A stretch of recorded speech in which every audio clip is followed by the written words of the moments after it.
The next area of the Code of Ethics that we want to highlight is Section 1.04 of the Code, which is competency.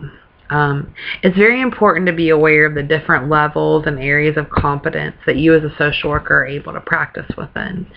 Being a generalist practitioner, there's going to be certain areas that you're able to learn and understand, and one of the skills that we're giving you during this class is the skill of assessment, so that you're able to practice within your scope when you go out into the field for the first time at your first agency.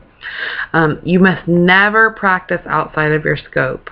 You need to feel comfortable and well trained within the area of practice that you are pursuing in order to ensure that you are providing the best service to your clients.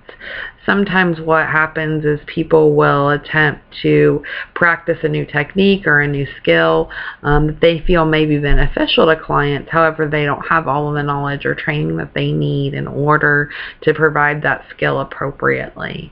And unfortunately, this can be very detrimental to clients, to their functioning, and to their progress. So you want to make sure that you are very well trained and well aware of the areas that you're practicing in and the skills that you're using, the techniques that you're using, and what are the best practices for the area that you are engaged in the social work profession. You obviously always want to request additional training and understand all areas and activities of practice that you're engaged with.